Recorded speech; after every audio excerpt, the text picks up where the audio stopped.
For this course, you will only need a few things to get up and running. First, we need a text editor. You may already have a preference or one you already use. For this course, I'll be using Visual Studio Code, which is ideal for JavaScript coding, and also has a built-in terminal, which we can use later in the course.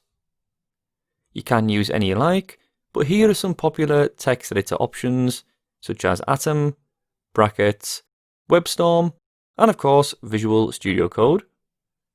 If you already have one of these and a web browser, feel free to move on to the next video. If not, I would recommend you go over to code.visualstudio.com and follow the download instructions for your platform. Finally, you will also need a web browser. I would recommend Chrome by Google, but you can use any which you prefer. During the course, we'll be using the developer tools inside of Chrome, but other browsers do have these built in too. It may just look slightly different to what I'm doing. This is now all we need to get going. Next, we'll take a little look into what HTML actually is.